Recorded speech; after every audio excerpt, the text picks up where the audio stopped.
Doctors go to school for a lot of years in order to learn how to practice their profession.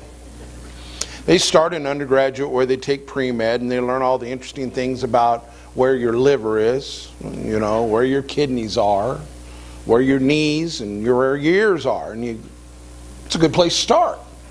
If I go to a doctor and he's going to work on my knee, I would prefer that he not go by way of my ear. Makes sense.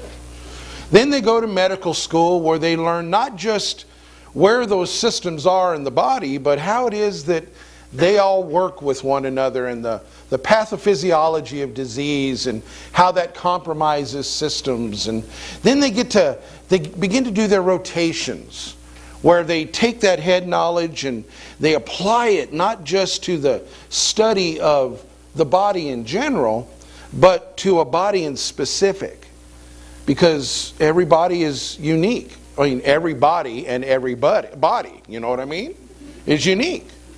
And how a disease affects one person has similarities to how it affects another person, but it can also be very characteristic. Ladies can have a heart attack and never know it. You know, guys can have a heart attack and never know it because it presents, they say, asymptomatically. So they learn in the field how to understand this. But one thing they also learn, and something that a lot of doctors really don't quite pay a whole lot of attention to, are these simple words. I am sorry, but despite all our training and all our skill, the injuries were just too extreme, and there's nothing we could do to save your loved one. Those simple words. Because they understand that there comes a point in a life where either because of disease or because of injury, that no matter how hard they try, a person's going to die. Now I say some doctors learn that very well. And they, with great empathy and compassion, comfort a person when they tell them because of cancer or because of some other disorder that they are unrecoverable. They go to a family who's experienced a great trauma and they've lost a child or a loved one in an accident. Some doctors don't learn it too well. And they may say the words. And if you've ever been on that receiving end, that is almost verbatim what they say. Because some don't know how to broach the subject. They don't know how to handle that issue of telling somebody that, you know, you're going to die, or that person that you love so much did not survive. And so they adroitly, mechanically present these words. And some just because it seemed like they're emotionally challenged. And, you know, matter of fact, I've heard a doctor send somebody out to tell them, you know, because they're more concerned about the body. They're not concerned about the emotions or the person as a whole. You go, well, what's that got to do with anything? I'm sorry to tell you that despite all of our efforts and despite the best of your intentions, you're not going to survive. You are plagued with a disease called sin, and it will kill you. That's reality. Raise your hand. Everybody here, raise your hand. You've got it. The Bible makes pretty clear to us that the wages of sin is death, and that everybody has sinned and fallen short of the glory of God. Everybody, all of us. If you're born again, that doesn't exclude you. You are infected by sin, and if I catch that fly, you'll forgive me, but I'm going to kill him.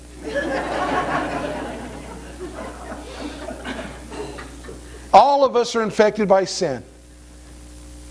Nobody is immune.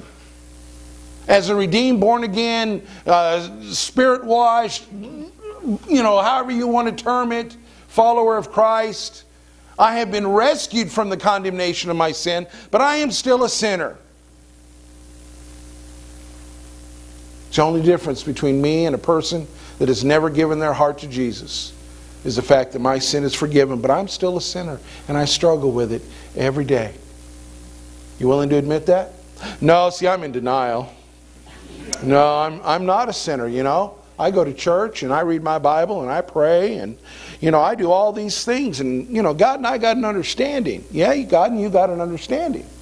God understands that your sins condemned you, and because of that, you're going to be separated from Him. You just don't understand that. All of us deal with sin. You go, well, Pastor, what's that got to do with anything? It's got to do with life. You understand that you walk through life plagued, contaminated, compromised, condemned because of sin, which is a part of you at the most basic aspect of your person. And it manifests itself in everything that you do. Now, you know, like if you've got a bum knee, you try to walk straight. You know, if you've got a backache, you try to take some pain meds for it. We try to manage sin. We try to be moral people. We try to be good people. But understand that it's just management. We're still condemned by sin. The Bible talks about that, points it out. And today I want to talk about one aspect of it. Out of the 13th chapter of the book of Romans, if you want to turn your Bibles there. Paul, talking to the Roman believers, says, I want you to understand, he's talking to believers here. But the truth is applicable to non-believers as well. He says, I want you to understand what it means to live as a born-again person in the world. What it means for your faith to infect and invade your life. And he teaches them several things. And then he grabs hold of a nerve and addresses it here in Romans 13, that at its core is a symptom of sin. As I walked up to somebody this morning and I said, how are you doing? This person looked at me and said, I've had better days. I was so excited. Not that this person has had better days, but that this person had the honesty and the integrity to tell me how they're really doing. Because you see, a lot of people in church, they just say what? Fine, fine, how are you? And that's code word for I say back, fine, fine, how are you? We call that hypocrisy. But we do it. We do it. Believers come to church, non-believers come to church, and we say, you know, how are you doing? Fine, fine, how are you? And then we go out and, you know, we talk about how terrible life is. Well, I'm going to ask you for a bit of honesty in this moment. As we look at Romans 13, 1 through 7, I'm going to ask for a bit of honesty as we walk through those verses. Because I'm about to grab hold of your last reserve nerve and I'm going to ride that bad boy to the ground. Because there's two things that we don't talk about, right? And those two things are politics and religion. But Paul says right here, I want to talk about both. Because I want to get to the core of the issue that all of us are sinful creatures. And that means that we don't like anybody telling us what to do. We don't like God. We don't like preachers. We don't like politicians. We don't like our husbands, our wives, our parents, our neighbors. We don't like anybody telling us what to do. And that's a spiritual issue, folks. That's an issue of sin. That's a symptom of your lostness. So we get hacked off about talking religion because, you know what? God and I got an understanding. Don't you know that? See, God and I have come to an agreement. Well, if the agreement is He's right and you're wrong, I agree with you. But we don't want God to tell. See, don't talk to me about religion, you Baptist, you Pentecostal, you don't talk to me about religion. Why? Because I'm invading your domain, your understanding with God. Don't talk to me about politics either. Because as Ken said, we vote preference. We vote opinion. We vote background. I could grow this church to 16 by next Sunday. If I were to ask one simple question, Democrat or Republican?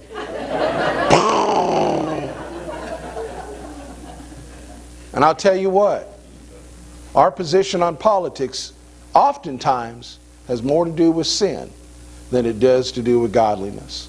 My preference. I want to talk about politics today. I had somebody say, "You going to mention Obama's name there?" I just did. I'm not going to talk about Obama. I'm not going to talk about Romney, Santorum, Gingrich, or Ron Paul, or any of the other 38 that are running that you don't know. One of them being Mickey Mouse, by the way. Every year, somebody writes him in, okay? And some years he gets elected. Yeah. That had nothing to do with the current president. You just think back through history. Think back through history. Mickey Mouse has been elected a bunch of times. And we go, what is going on? Mickey Mouse is in charge. You know, Goofy is in charge of the Treasury. You know, take a look at things. You know what I'm saying? We need to talk about politics, not because of what is going on, but because of the fact that the world in which we live is an expression of our lostness. And God says that just ought not be the case. If you know Jesus Christ, if you're born again, if you're redeemed, however you want to put that, God expects that your relationship with Him will pervade your life. This week on Tuesday we have a primary coming up, an election. I'm not going to tell you how to vote. That's not my job. But when you go into that booth, say when you pull the lever, we don't do that. We punch a hole.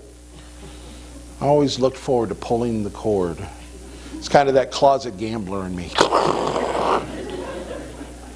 Understand that if you name the name of Christ, the Lord goes with you in there. And as He tells us here, there's a spiritual reason that you need to consider as you go into that voting booth. Let's take a look at what it says, and we'll get to the heart of this. Every person is to be in subjection to the governing authorities. For there is no authority except from God, and those which exist are established by God. You're going to want to keep your finger there, because that's where we're going to camp out. That's his point. That's his thesis, if you will. He goes on to say, therefore, I like the word therefore. Therefore is one of those that means because of this, whoever resists authority has opposed the ordinances of God, and those who have opposed will receive condemnation upon themselves. For rulers are not a cause for fear for good behavior, but for evil. Do you want to have no fear of authority? Do what's good, and you'll have praise from the same. For it is a minister, speaking about authority. Authority is a minister of God to you for good. But if you do what is evil, be afraid. For it does not bear the sword for nothing. For it is a minister of God, an avenger, who brings wrath on the one who practices evil. Therefore it is necessary to be in subjection, not only because of wrath, but also for conscience sake. You're going to want to note that. For because of this, you also pay taxes, for rulers are servants of God. Servants of God. I don't know, get your mind around that. We'll get there in a minute. Servants of God, devoting themselves to this very thing. Render to all what is due them. Taxes to whom taxes due, custom to whom custom, fear to whom fear, honor to whom honor. Paul, talking to the church at Rome, talking to these believers, says you need to understand something, that authority is a part of our life. I mean, authority, children are under parents, wives are under husbands. Whole nother issue. Don't run me out of town. That's what God says. Okay? We're under legal authority. We're under religious authority. We're under political authority. Authority is a part of life. And He wants them to understand that we can scream, we can shout, we can holler, we can do whatever we want, that we oppose it, but the reality of life is that nobody exists apart from authority. So Paul wants to help them to understand how to live under authority. In verse 1, he gives them 3 points that I'm going to very quickly go through. The first of them is this: authority reflects God. Okay? Authority is a reflection of God. It may be a perverted one, it may be a broken one, it may be an inaccurate one, but it does reflect God. That's what he means when he says all authority is from God. It's not that God is ruling through Stalin or God is ruling through Hitler. We do not live in a theocracy. But when you look at authority, it reflects God, and humanity needs that reminding of God. We encounter God when we encounter authority, which is part of the reason why we don't like authority. But he wants him to understand that authority reflects God. He also wants him to understand that authority serves the good of the whole. I like the fact that he says if you're doing right, you don't have to worry about, bad authority. Now, I understand, again, you can go to Stalin, Mao Zedong, all these other people through history, and we'll talk about them in a minute, but generally speaking, if you do right, you don't have to fear government. If you do wrong, then yeah, you need to fear government. Now, I want it that way, right? If I'm driving down the road and some idiot decides, well, that's a theological phrase, don't mean to offend anybody by it. Some person's driving doing 105, weaving in and out of traffic. I certainly hope right on the tail of that person is a police officer. Because if that person keeps going, they're going to cause injury to somebody else as well as themselves. So, it's there for the common good. So he says authority reminds us of God, and authority is for the common good, and authority serves to punish evil and to limit injustice. Kind of to level the playing field. Now again, I understand if you're O.J. Simpson, if you something like that where you've got the money to get the dream team, you can pervert justice. But I told you from the beginning, I understand that the system's not perfect. Why is the system not perfect? Because we're not perfect. We're sinful creatures. We learn to pervert what is good. Man being created in the image of God does not mean that God is like me. Thank heavens God is not like me. Okay? But I reflect God. So in authority, you and I need to understand that there is reflected the issue of God. So authority is a spiritual issue. It is not really a life issue. There are not these issues in life where there is God and then there is not God. God is all. The scriptures tell us that His glory is declared throughout His creation. You can't go to the highest heaven, the lowest depths, the furthest east, the furthest west, and run out of God. You're going to encounter Him everywhere. So when we look at the issue of authority, we're talking about a spiritual issue. Authority is there to remind us of God's presence, of God's rule, of God's right to reign. Authority is there to govern, to keep chaos at limit, and authority is there to limit injustice, to make sure that little small person who seems to have no voice has somebody to stand up for them. And so he wants to impart this to these believers and to help them understand that we're not just talking about you disagreeing with the Roman emperor or the local magistrate or the local governor or even your rabbi. He says, I want to talk to you about the greater principle of living under authority. Got that? With those 3 points? Let's break them down a little bit. He says there is no authority except from God. That's the first thing he says, right? He says submit to the authority. Why? Because there's no authority except that which exists from God. We are under an imperative, under a command. He doesn't say every believer, right? Right? What does he say? Every person. Every person, believer and non-believer alike. Every person is under the edict, under the command to obey the authority that is over them. Every person. Why is that important? Because whether you live in Arizona or not, you are under the government of Arizona for the time that you're here. Whether you're an American citizen, you are under the government of the United States as long as you are here. As long as you are alive, as long as you walk on this earth, you are under the authority of God. Everybody. Now you can stick your finger in God's face. You can disagree with Him. You can tell Him He's wrong. You can live opposed to Him. But you are still under His authority. God is still God. God still reigns. If you choose to go away, you are not just making your own choice, you are opposing God. Every person is under the command to obey the authority that is there. Whether you like it or not, whether you feel good about it or not, we all are under the authority and need to learn that issue of submission. Because it is not right that any person could do anything that they want to do. You go, wait a minute, preacher, what are you talking about? Well, let me illustrate it. Let's say you got what I want. Okay? I mean, say you've got a 68-inch high definition plasma. And I want it. And I say, well, you know, that would make me happy. It'd make me feel good. So I'm just going to steal it from you.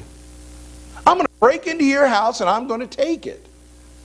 Now, my want and my desire intersects with your want and your desire.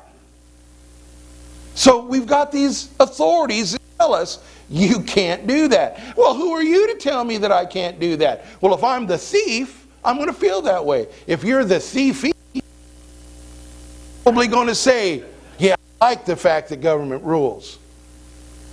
See, if people can do whatever people want to do, and this argument on free, white, and 21 is ludicrous.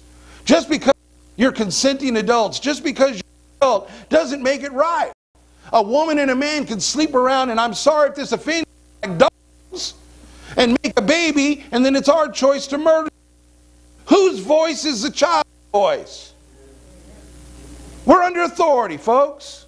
Just because you can do it doesn't mean that it's right to do. So Paul says to these believers, everybody, not just you, but the lost alike, need to understand that we are under authority. And if you don't submit, then you rebel. And we don't agree with that. We don't. We don't agree with it in our homes. We don't agree with it in our states. And we don't agree with it in our government. Now, I'll prove it.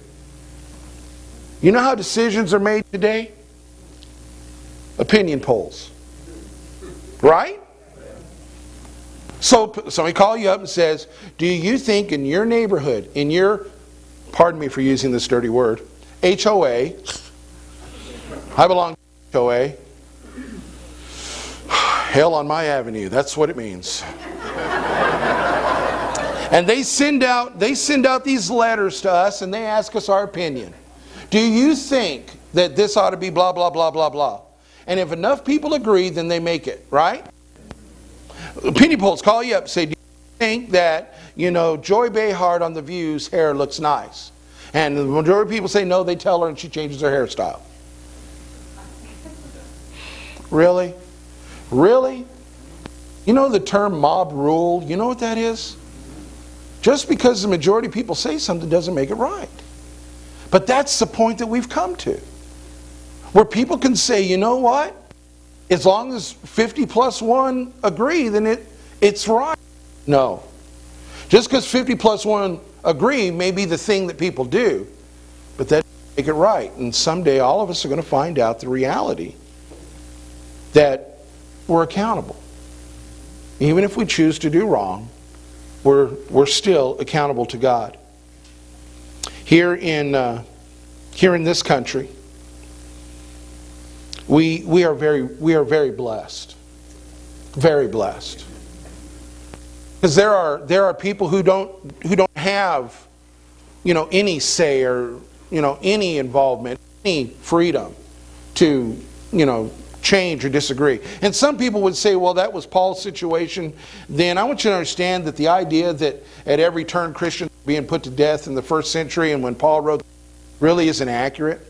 There's a Christian historian out that says more Christians have died for their faith in the last 50 years than have died in the first 300. Now, Christians died under the early Caesars, in the time that Paul, not a lot of them. The Roman government really didn't hate Christianity. They looked at Christianity like as if it was a sect of Judaism. And as long as things went well, they left them alone. Now under Trajan and under Nero and others, it got pretty bad for a while. So he's not really talking to them about, well, you know, you ought to stick your finger in the eye of the Roman government. He's not really dealing with that. He's just talking about an authority in general and says, you know what? Whether you like it or whether you don't, whether you agree with it or whether you don't, you're under that authority. And in America, if you don't like it, we can get involved, right? I mean, if you don't like the local, you know, laws that are being made, you can get involved, right? If you don't like it on federal level, you get involved, right?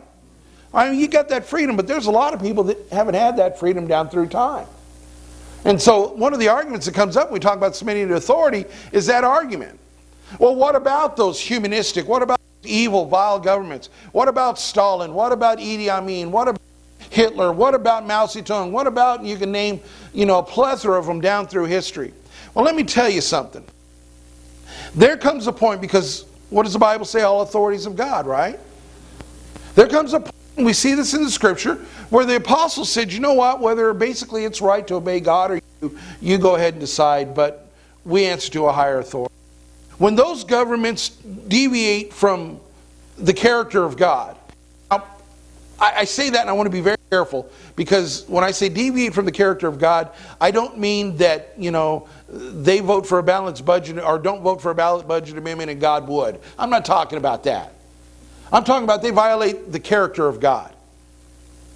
Okay? They murder people. Okay? They abuse people.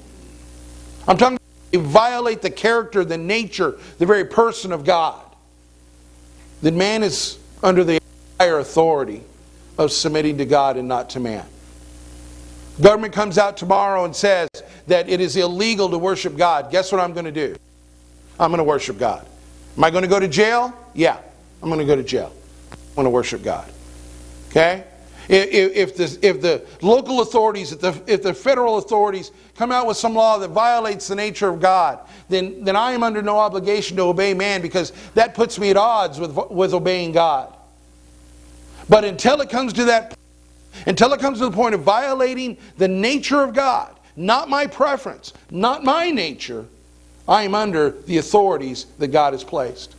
And in submitting to those authorities, I reflect my submission unto God. You with me? Yeah, you're not liking it. Remember, what did I start off with? We're sinners. We don't like being under authority. We want to do our own thing. We want to have it our way. You can't have it your way.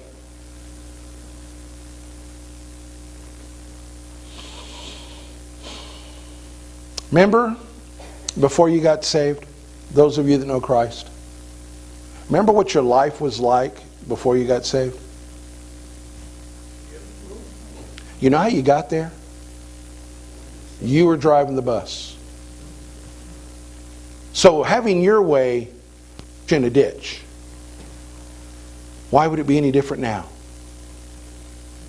I need to learn to submit to authority. I need to learn, I need to recognize that God is teaching this spiritual principle by asking me to be in submission to the authorities that rule over me until such time as they violate the nature of God, not my preference, but the nature of God. I may not agree with the president.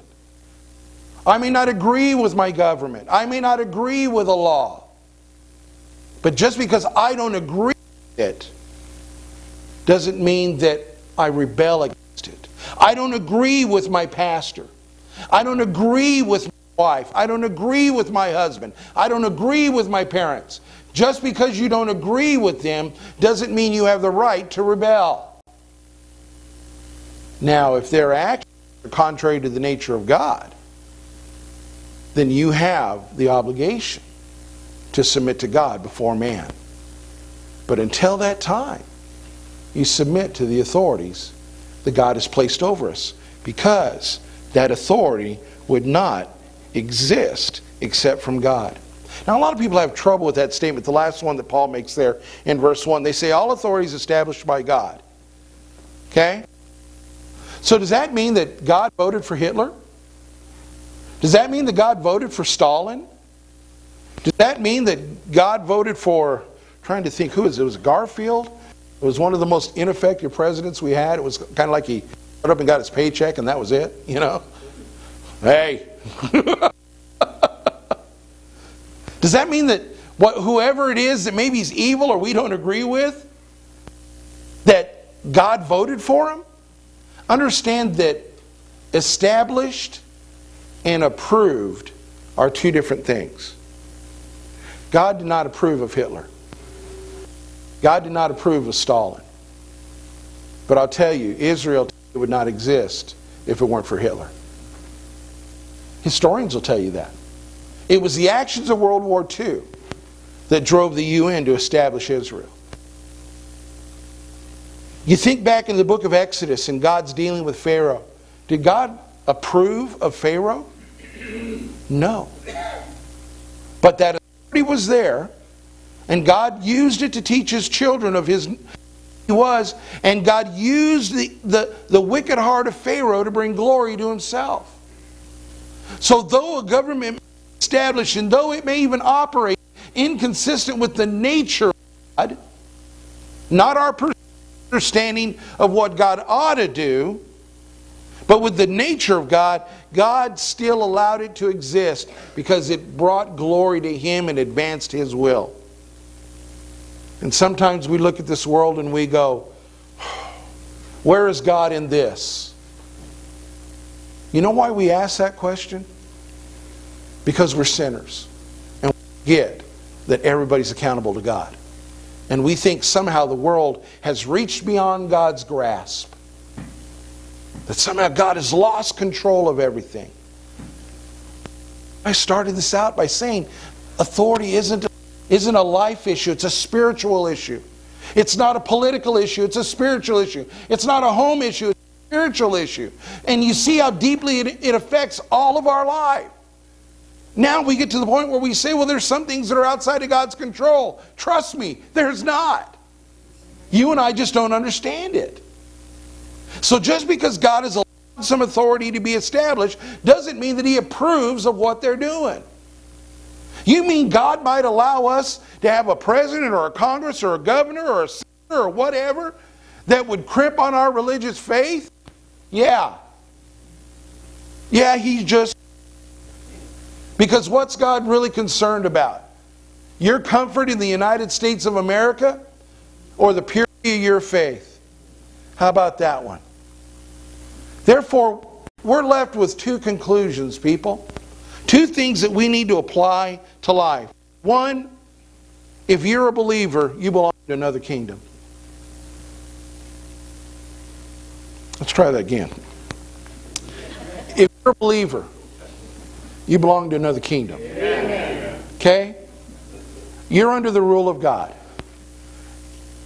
You're His. He's yours.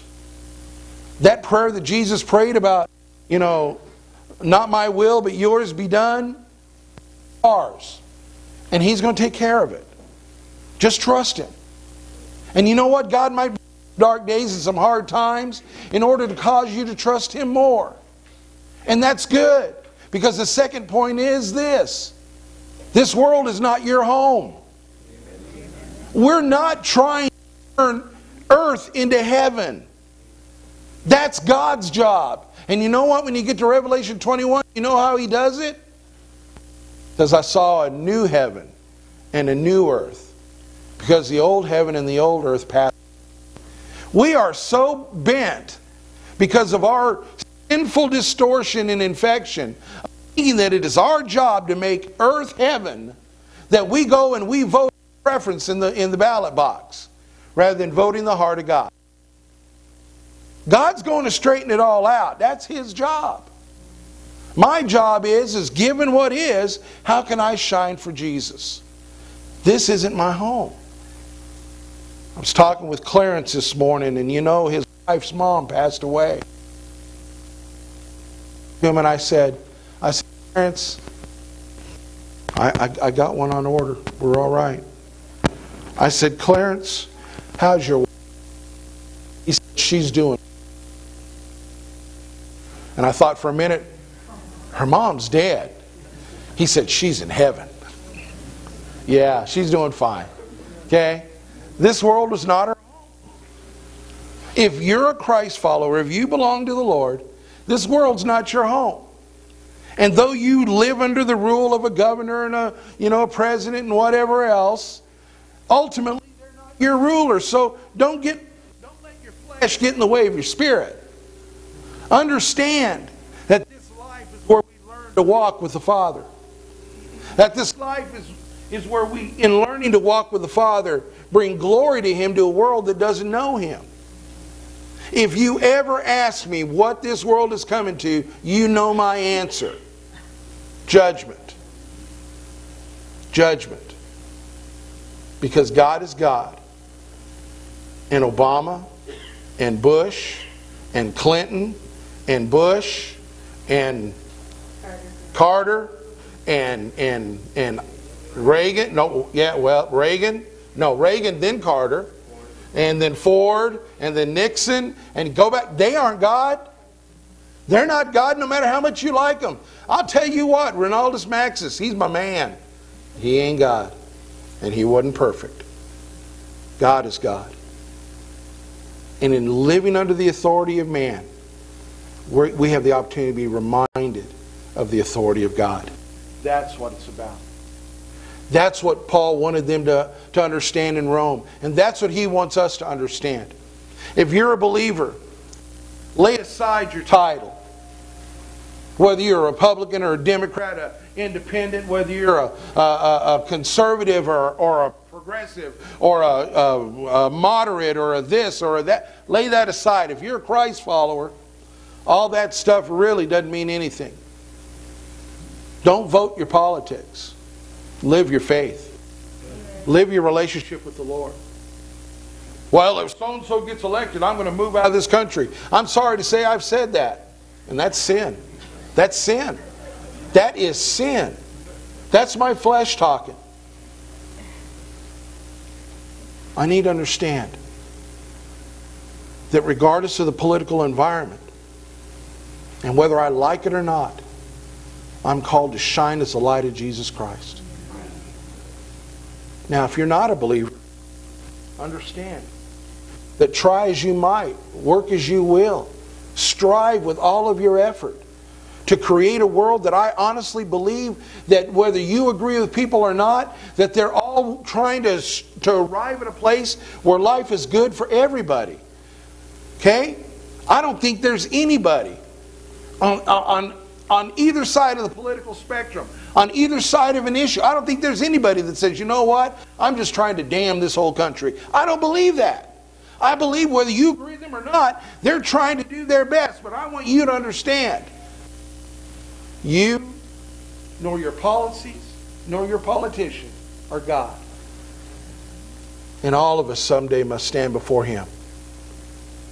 And the ruling authorities that exist are but just a distorted, weak reflection of the purity that is in the Most High God. And it's only He that can bring fulfillment, order, and peace to life. He and He alone. Would you stand, if you please? Would you bow your heads and wait with me before the Lord?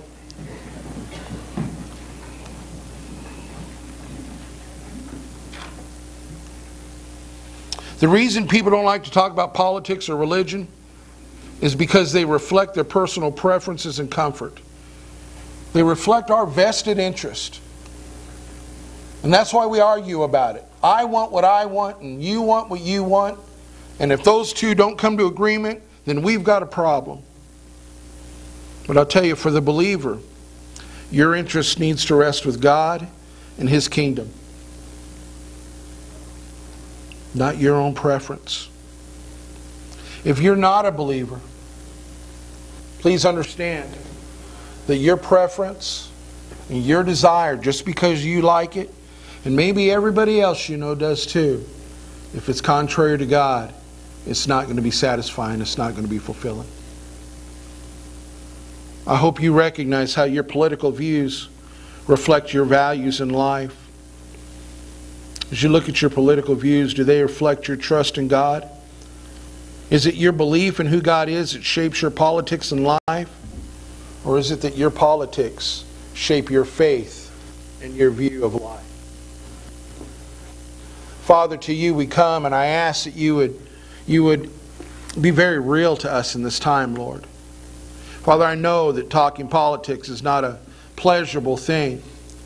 But Lord, I honestly believe the reason that it's not is because our politics do reflect our personal desires.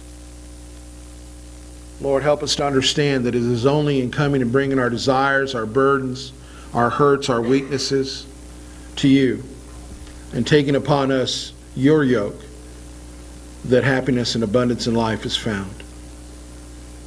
Please, Father, reveal that to us if we do not understand it now. This we ask in the name of Christ. Amen.